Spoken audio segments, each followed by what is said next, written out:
Welcome everybody to Mind Your Mind, a new episode today.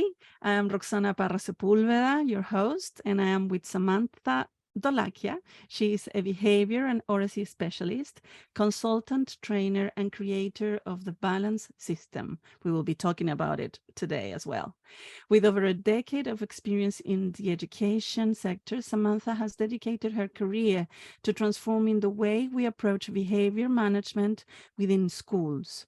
Her revolutionary approach, which moves away from the traditional command and control techniques towards more engaging and inspiring methods, has earned her widespread recognition and acclaim in the industry.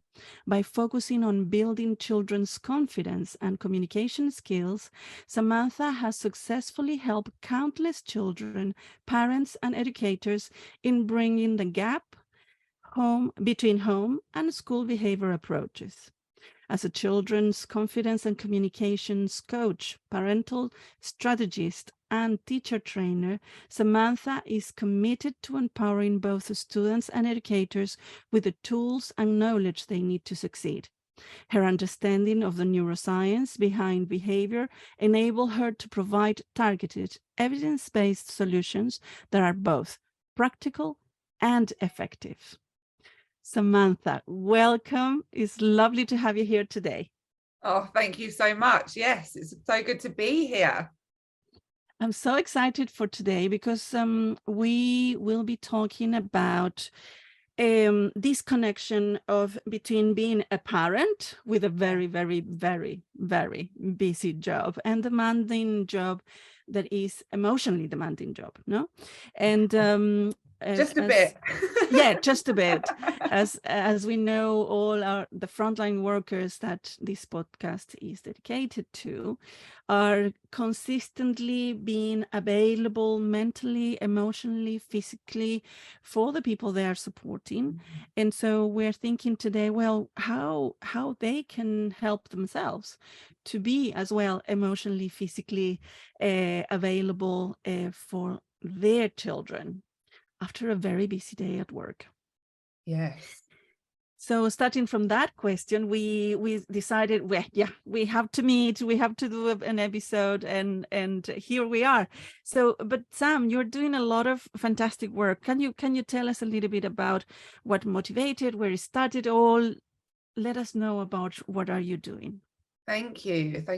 And yeah, absolutely. I mean, my goodness, how things change over the chapters of life, right? I guess from kind of a bit about me, I started in early years. I started as a nursery practitioner, and I was in a Montessori nursery for a while, and I did my Montessori training. And as I kind of went into mainstream schooling and through the years and covered a whole host of different ages, I worked in early years, Key Stage 1, Key Stage 2. I then became a deputy head and an early years kind of specialist in terms of supporting that. And then I went into literacy, so reading and writing, and became a literacy consultant. So I did a wide range of stuff, and Yes. Anyone that works in the education system knows you have many hats at any one time if you work in a school or any caregiving environment, Yes. for sure. And as I was going around, I mean, I must have covered hundreds and hundreds of schools as a literacy consultant in particular. And I was going around, I was doing teacher training and leadership coaching and all of that amazing stuff. And I loved it to the core. I really did. But the one thing I noticed was that actually in every single setting, regardless of age, I mean, I was also working with secondary schools, you know, helping our young adults learning to read that kind of fell through the gaps in the primary section of their life. The one thing that was really holding them back wasn't the lack of knowledge, it was the lack of application. And I know that we've spoken about this before. You know, I've done quite a lot of training with the Tony Robbins team, and one of the things that Tony always says is that knowledge is not power, application is. And so when I certified as an NLP practitioner and an executive coach and mentor, I really started to bring these things into what I was doing. And I have to be honest, it was the biggest shift in academic achievement I have ever seen in my 15 years plus in education. And I thought, what is it that we're missing?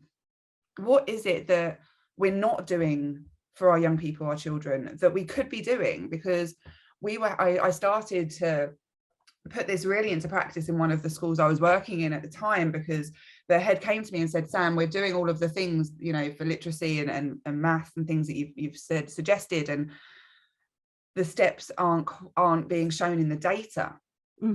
What do we do about this? And I had a conversation. I said, bring me one of the children, bring me one of those children that can do it, but it isn't. And I had a chat with that child, and it came down to them feeling nervous, anxious, worried in an exam test. The word test just frightened, the life out of them, and they just clammed up. And I thought there and then, all of the stuff we are doing, all the educating we are doing will only be good enough for them if they're ready to receive it and they're ready to apply it. So that brought me to emotional intelligence, emotional safety, emotional understanding, which led me to really start kind of confidence and communications coaching with children. And I loved it. I absolutely loved it. And the impact was huge. We had children going up a whole year's academic progress in 12 weeks with the program we were delivering. It was fantastic. We had children of as young as year 4, 5 writing themselves terrible, some in fact some children writing themselves suicidal notes, and I'd worked with them. I wasn't actually told that initially when I started to work with these children.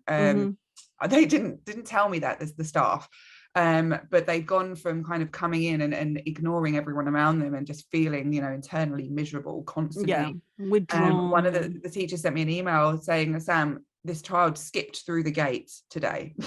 She came in skipping, and she could not believe the difference in this child. And we were looking at the data, and it was changing, and we were thinking, this is it. This is the difference.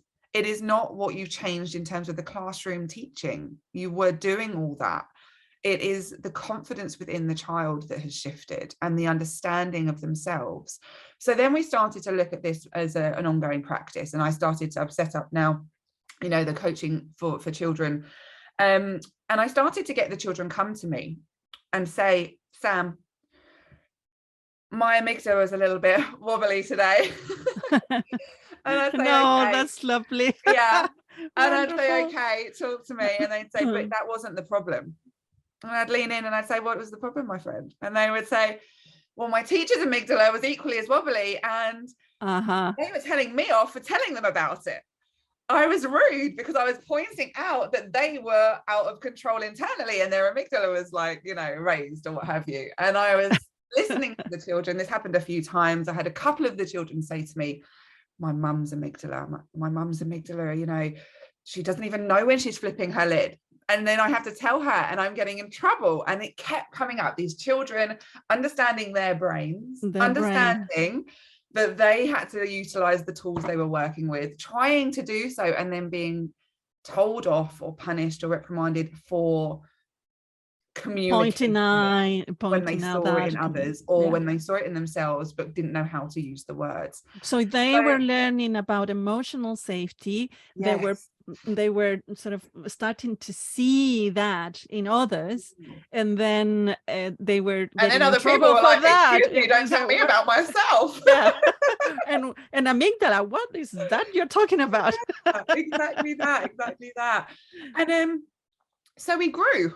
So now we started to think, right, it's not enough to help our kids and our young people, because they're still living in a world that's like, what are you talking about? That's not right. So we then started to do teacher training, and we have delivered teacher training for a while now, and it's going really well. And we've started to do parental strategy sessions, hence the kind of, I do this and this and this and this, because it wasn't enough to have just looking at behavior in the moment with the kids. It had to be looking at behavior in the moment with the children, the practitioners, and the parents. It needs to be holistic. It's about the child, but also the context in which they are living, studying, and so on. Yeah, absolutely. So important. But Roxana, that wasn't enough either. It wasn't enough. as you know, my friend, because we're going to be working together on this. And actually, you know, it wasn't enough, because we talked about this 360 approach to behavior, and that was, you know, that was what we were doing, and it was really making a difference, and the kids were loving it, and the staff were, you know, trying it. Some loving it, some not. Yeah. I'm finding it really hard, because as humans we like to do what we know. Yeah, absolutely. that's the kind of the internal safety that we create. Yes. So change is hard. And so we did this, but then we started to really dig deeper, and I had children saying, this is working, you know, you're working with my parents, you're working with my teachers, this is all great, but I just don't feel myself right now. And I know that my behavior is showing that, because of all the stuff we've done on behavior and internal, you know, regulation. So we started to dig a bit deeper. And we started to think, okay, what actually is 360? What actually is looking after the whole child? You know, we talk about this in early years, the whole child, being child-centered, being child-led, being, you know, and that needs to go early years all the way up, you know, that can't stop at 6 or 5, you know, that has to continue, because that's how the world could function really well. So then we started to think, okay, you're tired, you're hungry. What are your fundamentals? What are your needs, right? Going back to a bit of Maslow, going back to, you know, the traditional basics. Triangle. Yeah. And of course, I am a very, very strong believer that emotional regulation is right at the bottom of that. You have to be able to emotionally regulate, but also you have to have your fundamental needs met. So they kind of pin each other in. And so then we started to look at, okay, all the stuff we're teaching parents is awesome. All the stuff we're teaching teachers is awesome. All the stuff we're teaching kids is awesome, but we need to teach them more. And I've run out of stuff to teach. I was like, I'm all brain. I'm all brain and all emotional intelligence and all, like, you know, learning and academic ability and all of this. This is me. I need someone else. I need some help in this. So I made a list of what else I needed. And I reached out to other experts, other people that I kind of was like, these people know what they're talking about. These people are awesome. I love their content. I love what they're delivering. They are, you know, in line with me and my mission, and, you know, are on the same mission in the world to make it the best place it could possibly be. Cheesy, I know. I love a bit of cheese. Me too. So then we started to create the balance system. So the balance system is not an in the moment strategy for behavior alone. We have tools and techniques for in the moment. We have teaching of the brain. We have a whole system that works to maximize success in all areas of academic achievement and emotional intelligence and understanding.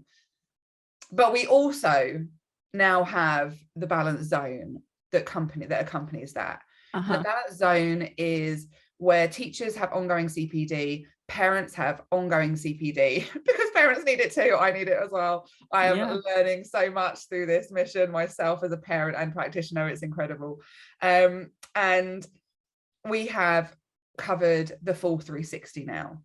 We are looking at behavior from the place of all the needs that we are seeing not met in behavior, and we are plugging that gap, and it is very exciting. As you know, we've talked hugely about this and you know, kind of looking at what this looks like, but I think that this is how we support co-regulation and self-regulation and shared regulation, all the regulations that we need in order to have true success in whatever that is, you know, whether that's academic or relationships, or, you know, kind of creating healthy habits.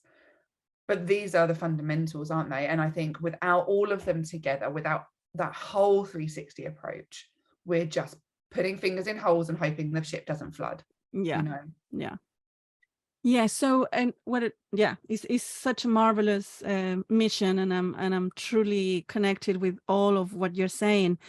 I think for our audience, shall we talk a little bit about that emotional safety and what emotional safety is about? Where are we coming from, and in terms of that very basic stage that has a whole 360 approach kind of attention, but is also part of the fundamentals that needs to be there, because we talk about emotions and co-regulation and so on, but how that works and what that means, I think is something that we can go on a little bit in helping people to start to understand, because it's also for adults to understand their own state of mind, their own state of in terms of their emotions, and how are they dealing with their emotions as well, especially. And we are adding this, the fact that the adults that we are thinking of at the moment are adults that are witnessing horrific situations sometimes, or most of the time, really, as part of their work. So how emotional safety can be reached there. Absolutely. I think co-regulation and self-regulation are the foundations of being able to make the difference that people are trying to make in these roles, you know. And when we talk about emotional safety, what we're really talking about are kind of key things like honoring what's important to you, being able to honor those things and feel confident in doing that, setting boundaries around yourself and doing that guilt-free and blame and shame-free. One of the things that I talk about a lot in terms of the adult work we do is that behavior has, almost kind of for generations been shamed and guilted and blamed, because we didn't have time for it. If we look at the education system, and I go back to that just because it's kind of been my home for so many years. If we look at that, we have developed a system through times that worked within a war setting. We have, the 6-week holidays, for example, is very unnecessary and builds a lot of anxiety and fear, and it's not necessary now, but it was necessary before. It was needed. And I think that when we built this system, and it was a wonderful system to have built, but I think that we didn't necessarily factor all the things we know now about going into it, and the same applies within us, because we've all gone through that system. We've all learned through the strategies of that kind of, that old fashioned approach that worked then, because as children there wasn't time to address any of your stuff, kiddos, because we're fighting a war, we're saving our lives, we're keeping everyone physically safe, and of course physical safety trumps emotional safety. So that whole systematic approach of being seen, not heard, it served a purpose. And I never want to think of it as a criticism for what we've created, because we needed that then. We needed it, and it served a purpose, and it was so important for everyone to be physically safe back then. But we right now in the English or British system, that's not the driver right now. We don't need that right now. Our times have changed, our dangers have changed. And I think we forget that actually as adults, that system hasn't necessarily served us in the way to create emotional safety, because we haven't been able to set our own boundaries. We haven't been able to communicate our own internal, understandings and our own emotional understandings. We haven't been able to necessarily manage overwhelm, manage anxiety with tools that work, because it hasn't always been acknowledged and noticed and discussed as something to work on. And so when we talk about emotional safety, what we're doing really is talking about noticing and understanding emotions that we have, recognizing that there's no bad emotions. And I think this is something that I talk about a lot. People talk about feeling bad so often, and I'm like, well, why is it feeling bad? Because actually, it doesn't necessarily feel the most pleasant.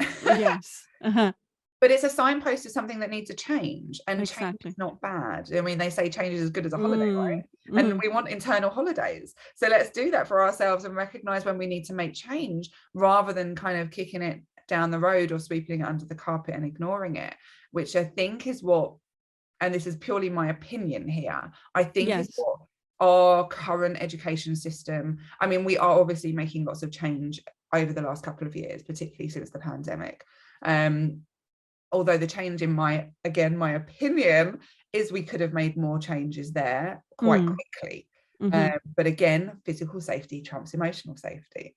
So we were physically staying safe, but we haven't continued into making sure emotional safety following on from that has been picked up. Exactly. And I think that's the same in all care settings, and hugely, of course, looking at hospitals and absolutely, GPs and doctors, nurses, anyone in the care setting world.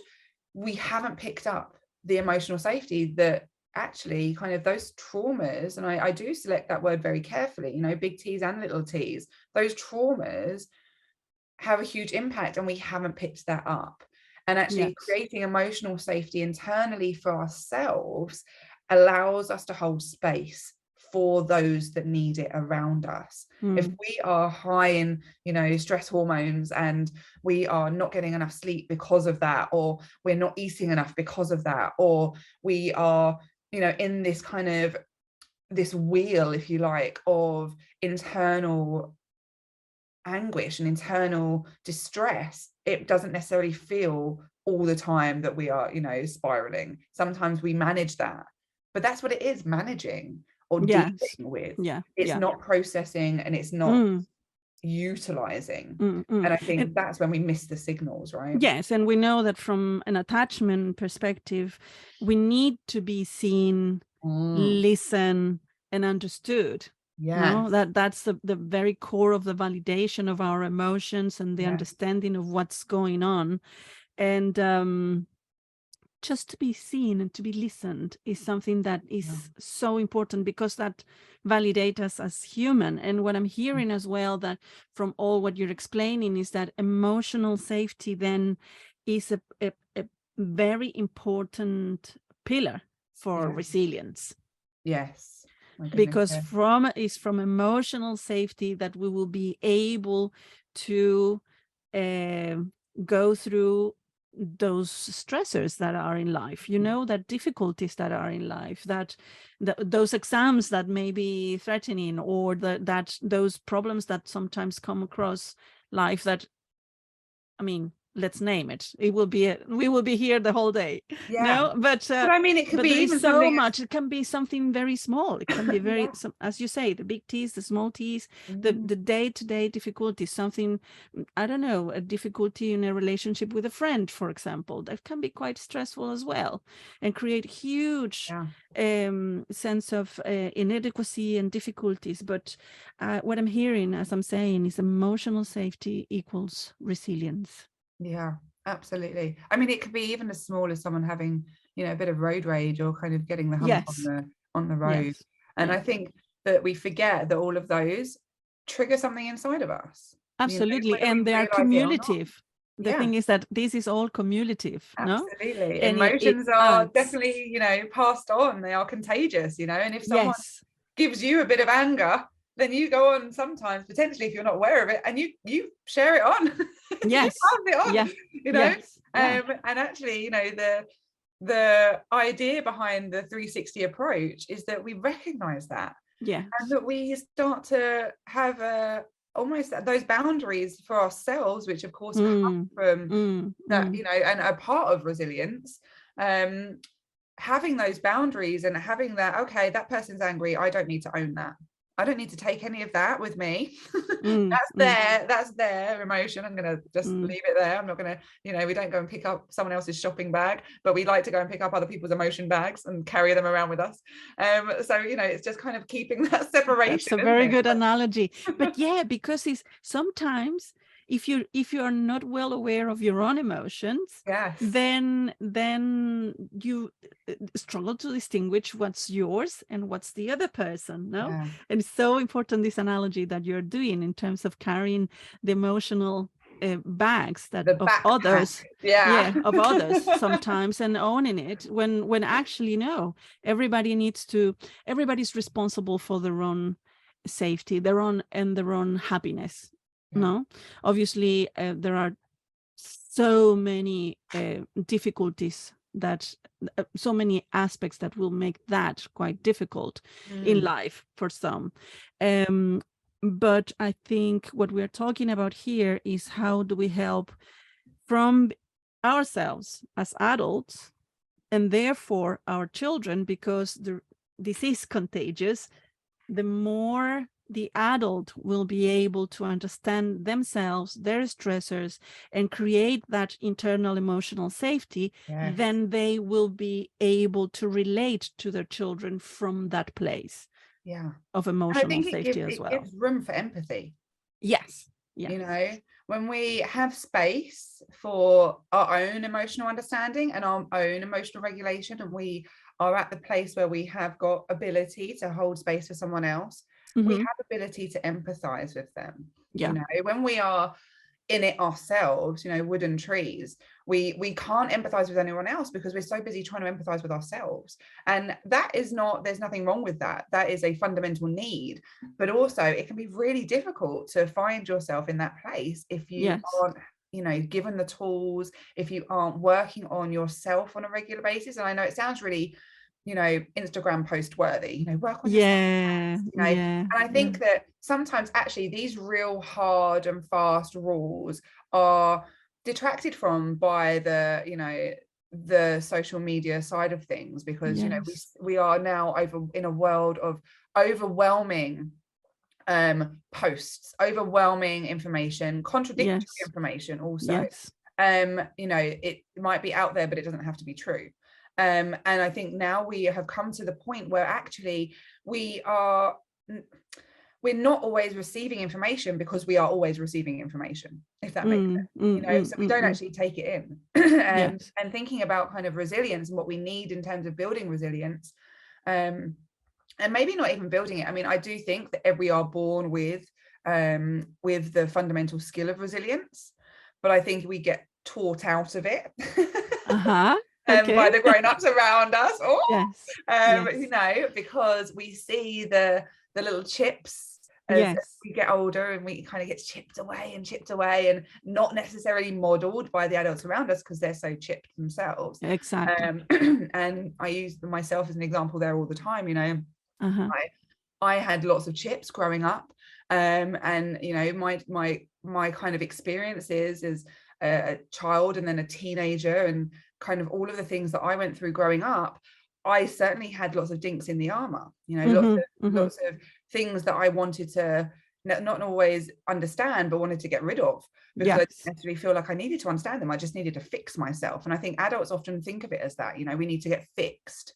We need to fix my problems. There's something wrong with me, rather than thinking of it along the lines of, actually, this is just part of the human experience. Nothing needs to be fixed. Everything just needs to be part of my process, you know. And again, loads of Instagram or, you know, TikTok or whatever posts about, you know, the journey and not the destination, but actually it kind of is. And is that wherever is more about why am I feeling what I'm feeling, is about how do I get to feel what I feel, no? And that talks a lot about who I am, my experiences, how I read the world, what I think about myself, etc. It's really about understanding oneself and understanding what, you know, those chips that you're talking about, what is that is hurting sometimes as well, and what is there that I need to be understanding, given time, etc. No, and working through. And sometimes for that as well, we need the support of others. We need the support of a specialist or a therapist, and find a safe space where we can have those reflective moments. And those reflective moments also can happen with colleagues in the space of work. But we have not given much space as well and value to that reflective space, in whichever form it takes, that really needs to be ongoing. And that's what we're saying here. No, this is not about fixing something, but No. getting used to be in that place of, okay, let's see what's going on with me here right now, you know, and where is the need of change? What do I need to do slightly different today? Yeah. What Like, do I what is need my body today? telling me? Exactly. What do I need for today to have a, you know, a good day? So yeah, what my body's telling me is fundamental as well. I absolutely agree. Absolutely. And I think, you know, that all comes from a place of fear. Yes. And I share this with people, particularly adults. Children are a little bit more like open to it. But I share with adults, you know, you're either fearful of something happening or something not happening, generally speaking. You know, as a human being, that's kind of the driver for a lot of action not being taken, or, you know, the wrong action, quote unquote, wrong being taken. And I think that getting help from other people, really, I mean, we are not built to help ourselves fully. You know, we are, for all intents and purposes, pack animals. You know, we absolutely are part of the village. We have to be. You know, we need the community. That whole community feel is there for a reason, and we fear anything that puts us outside of that. And I think we have created a societal view of support, you know, of people that are there to help being feared because we don't want to be outside of that community. We don't want to be rejected by the team, the community around us, the group that we want to, or we need to be part of in order to feel safe. And I think it can be a bit of a tricky situation, because it goes round and round here. And, you know, we need to feel safe to be part of a community, because that's how we kind of are our best selves. Yes. And that's definitely. when people love us the most, is when we're showing up in a way that they can, you know, really enjoy. Yes. But actually, in order to get that feeling safe, and we have to potentially seek help, or potentially feel, you know, a way that people can receive, and sometimes those don't correlate. Sometimes we then think, well, if we seek help, we'll be seen as weak, or we'll be seen as, you know, not friendly, or not, you know, not right, not, we need to be fixed, there's something wrong with us, you know. And all of those brain thoughts, those thoughts that spiral, and every human being has them at some point or another on some topic or another, that then triggers, well, I can't do that because people will see it. I talk about that as the scaffolding approach. In a way that almost, if you see yourself with a scaffolding around you, ideally wooden scaffolding, because it's more flexible. But the thing is that you can use it in a way that you can lean in if you need to, in whichever place. And it's the same principle when, for example, you are building a building in a country with earthquakes. I grew up in that environment in Chile. We do have earthquakes, and the buildings are built in a way that have a way of movement. You know, they can sort of move with the movement of the earthquakes or the tremors, to allow the building not to fall out and get completely destroyed with a tremor. So we need that flexibility, that room for movement, that room that will allow us to be, you know, some days, yes, we feel more vulnerable. Some days we are feeling superpower and full of energy. And that also depends on so many other aspects, our nutrition, our hormones, whatever time in life we are, the stage of life that we are in. So there are so many aspects that actually play a part in how we can really build our resilience and maintain it in a way. No, I love that. The scaffolding is such a great way to visualize it as well. You know, it's okay, who in my life do I need, or do I have, that can be part of my scaffolding, that can be part of who holds me up when I need it, and that support moves system with me. And that's not always friends. That's not always family. No. Sometimes they want you to be sturdy, and they see you as sturdy. and that can hinder you in moving forwards because you're too busy trying to be sturdy, you know. And actually, as you said, you know, we need that durability. We need to, I think I made that word up, durability, I don't know. We made anyone up that, in this podcast. Don't yeah, worry, anyone I'll that do it all the time. follows me or reads my stuff will know that I do have a Sam dictionary that I create. I love to have a bit of fun with language. I love that. Yes.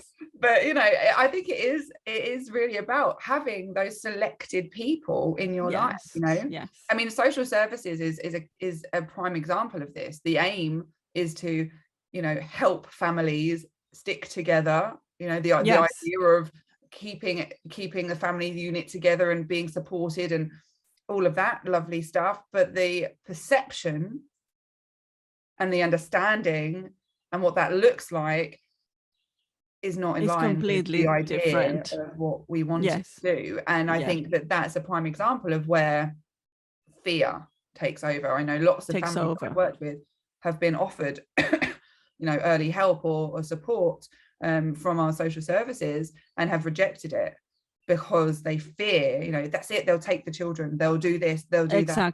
Then that means I'm a terrible parent, I'm a terrible person. You know, everyone will be, I'm so ashamed, everyone will be looking. And actually then we don't build our scaffold, we pull back and we just quietly crumble.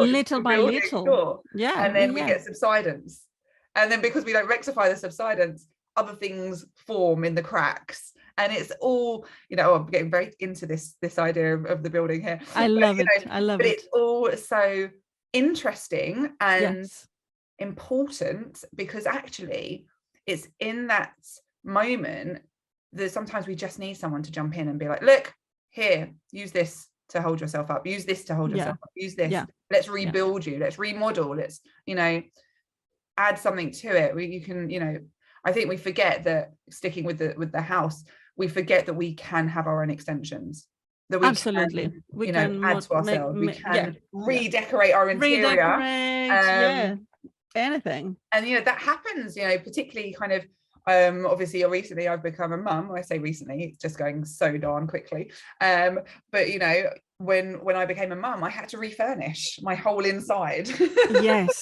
had to redecorate. Massive change. It felt like I had now had an extension, maybe a sunroof of like stuff kind of escaping out of my brain because, you know, I couldn't hold everything. But you know, I think when you are helping other people, you have to think, okay, what does my internal look like? Am I resilient? What does my resilience look like post-child? What does it look like now? Absolutely. And that's very different because it's very different. Shifts, you know, it shifts hugely. And we are evolving persistently. We are in motion, and it's incredible how much in movement we are, and how much energy sometimes we can put to just stay still, not to continue with the change and the move and the flow. And when the natural way of being is through flow, is through movement. Our lungs, our heart is in absolute constant movement. We need it to be able to survive. We need to think, I think, about something practical. Why don't we go into practice? Is there any tips, anything that you would like to share with our parents that are frontline workers that they can implement in their, you know, because we are thinking here about building that personally meaningful self-care strategy that will support that development of resilience, but we are keeping in mind that parental role as well, that is so important. It's an interesting mix. What do you have in mind? I think, I mean, as you know, my 3 pillars in everything that we do as a company are physiology, beliefs, and communication. And I think when it comes to self-care, we need to have those in place. Whether we are a parent, and a teacher, a carer, a doctor, a nurse, or what have you, whether we are not a parent and one of those roles in society that is giving, you know, caring, looking after. And it can be a parent, but also can be an aunt and an uncle, whatever that someone that role has is. a child, around them as well. Whatever that role is. I think Yes. we have to do our own pillars first. We have to make sure that our physiology, our beliefs, and our communication are in line for us to then help others. So I think, and again, I've seen so much out there in the world that says this, and I guess it's a bit of reiteration, a bit of assurance that what you do for yourself benefits others. Yes. So if you have a really good morning routine that supports your physiology, that is going to impact how you feel emotionally, and how you feel emotionally is going to drive the action and the behavior you share with the world. So I think mornings are a really important start. I recently have listened to Mel Robbins. I don't know if you have come across Mel Robbins before. I don't know if she's a doctor. If she is, apologies for not putting doctor on the front. But she talks about the 5-second rule, which I think is fantastic. But I also think that movement matches mind. So if we are able to kind of use our 5-second rule, and I've really started to implement this a lot with my parenting, as well as trying to get all the stuff done that we're trying to achieve in the world. So the 5-second rule is really simple, and I can't take credit for this at all, but it's awesome. I wish I could. It is simply counting down to 5 before you take action. So it is not like the pause or the gap, where you have to, before you take action because of something someone else has done. This is just a motivation internally for yourself. And I think that this is a key part of self-care, because sometimes when we feel low, we don't want to move. We don't want to do the stuff that looks after ourselves because we just don't feel like it. And in fact, I would say everything we do is driven by how we feel as human beings, because we haven't learned to override that system yet. We haven't got the tools. And when we so if you come to any of my trainings or do any of the workshops I deliver, that is what I really focus on, is the tools of overriding the basic kind of need to fulfill your emotional drive. But when we are thinking about the mind, if we can kind of bring in those 5 seconds before it kicks into what it really feels like doing, we almost, counting back from 5 almost gives it a gear shift. If we think about the metacognition and the way that our brains function, sometimes it just needs a pattern interrupt. It needs something to change before it can move forwards. And actually, I mean, I use this particularly, I've got a toddler who doesn't like to sleep too much. Okay. And of course, and every mother will know that if your toddler doesn't sleep very much, nor do you. Yes. But I also know that I like my walks in the morning. I like to start my day with a walk. I like to start it with my breathing exercises. I've got quite a solid morning routine that I like to stick to, because I know for co-regulation, that's what helps. So I use the 5-second rule every morning to get myself out of bed, which sounds really simple and really like, what? You just get out of bed. But actually, there is a choice there in the moment when you're so tired, or you just don't feel like it, and you could just lay there and cuddle your little one that bit longer. Do I go for my walk? It might be raining, it might be cold, it might be ridiculously hot, whatever it is, or do I just stay here for a bit longer? And in the moment, staying there for a bit longer feels good. But 10 minutes, but that's have a ripple 2 effect, hours later, you're really wishing you did that walk because you're feeling stressed. And you didn't lower those levels at the beginning of the day. So instead, you kind of are showing up for your future self, and you're saying, okay, future self, I know what you need. I'm going to do it now, because what I do in the moment impacts my day. It impacts the rest of the rest of my life, quite frankly. So if I can count down from 5, 4, 3, 2, 1, and do, my brain hasn't had time to bargain with me. It hasn't had time to negotiate the terms, to go and find all be like, the reasons wait, why we're not ready for that, you know. Yeah. So in terms of, I guess, the whole idea of breathing, it's, you were talking about, you know, the fact that we're constantly moving, our lungs are moving, our heart is moving. Breathing, again, so over kind of sensationalized and talked about, and it's, you know, people are becoming numb to it. Yes. I don't know if you agree, guys, everyone listening, but I think people think, oh yes, breathe, we all know we have to breathe. Yeah, we're alive, we are breathing. Yeah. But knowledge isn't power. Application is, to go back to that idea, and we are not doing. We are knowing and not doing. Yes. So I think that we need to be human doings and not human beings in this kind of sense, and actually plan it in. Yes. My clients and my family laugh at how planned I am. But I always work on the basis that if you don't get it in the calendar, you don't get it in the diary, if it doesn't have a slot in your timeline, it hasn't got ground, it doesn't necessarily stick, it doesn't take root. So you have to factor it in.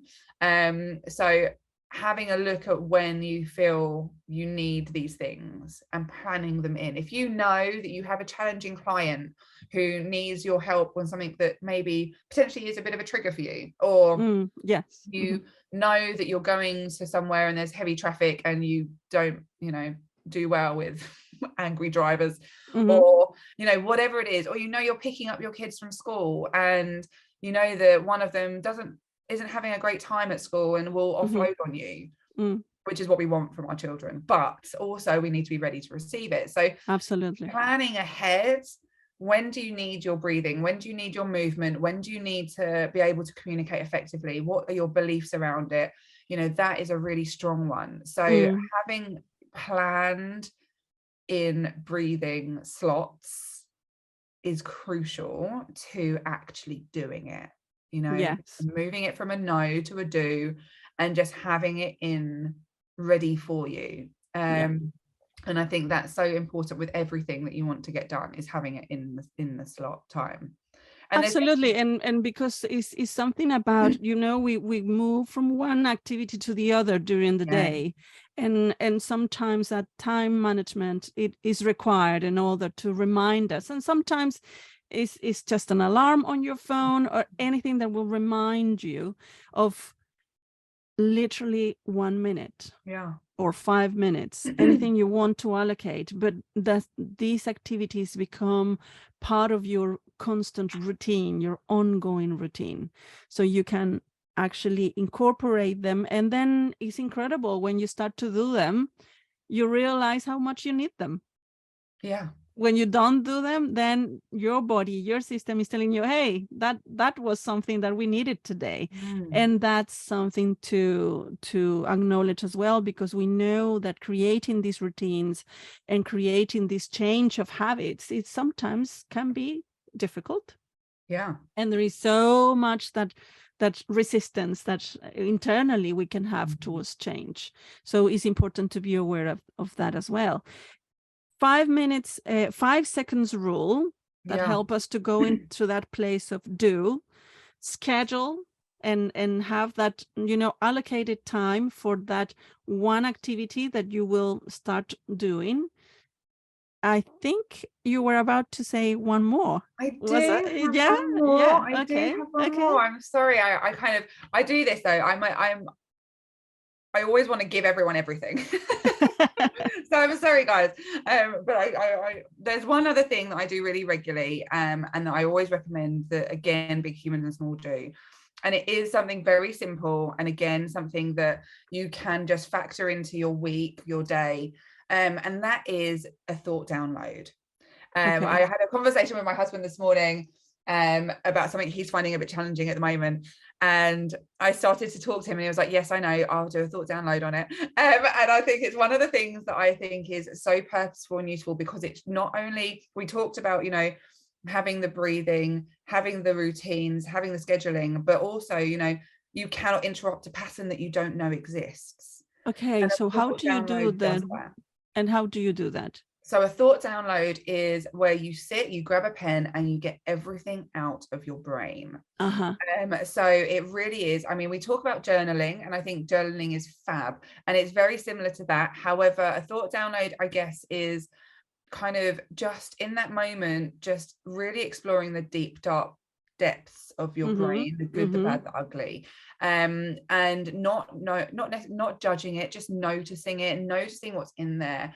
I always refer to it as a bit of Marie Kondo for your mind, because it's like, oh, okay, is that sparking me joy? Do I want to put it back in? And it goes back to kind of the belief aspect of our pillars and the communication aspect as well, because when we are looking at the stuff that we're thinking about something, it tells us what we believe about it, what we believe about ourselves, and how we're communicating it in the world, the story that we're creating. So a thought download is super useful. I tend to do it on a Sunday evening, ready for the week, because I always have lots of to-dos that come out on there. You know, so I always say, you know, you've got your surface level stuff that you download, and then you get underneath it.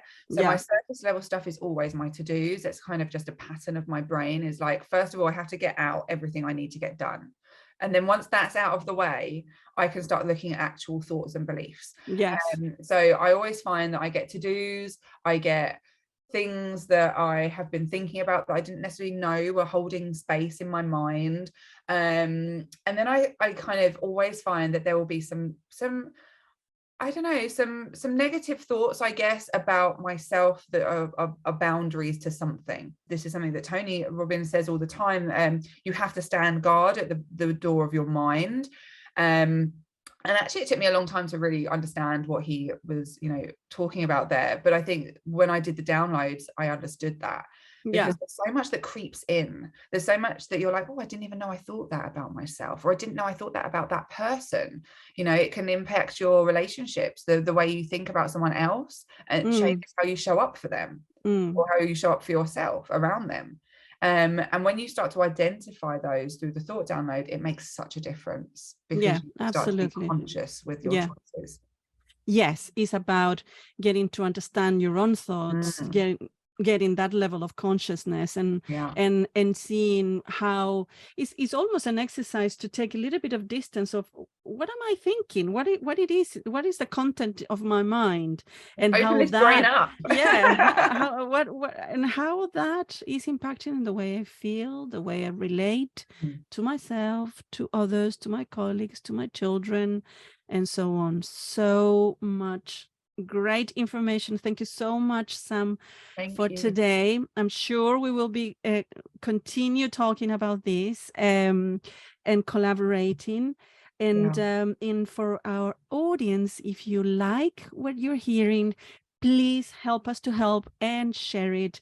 I'm sure there may be some colleagues that will benefit as well, to start to think about the development of their own self-care strategy and how to make it personalized for their needs and what's going on in their personal life and what it is in their minds, no? So good luck with everything. And thank you, Sam. Thank you, everybody that is out there listening. And I shall see you soon in the next episode. Bye.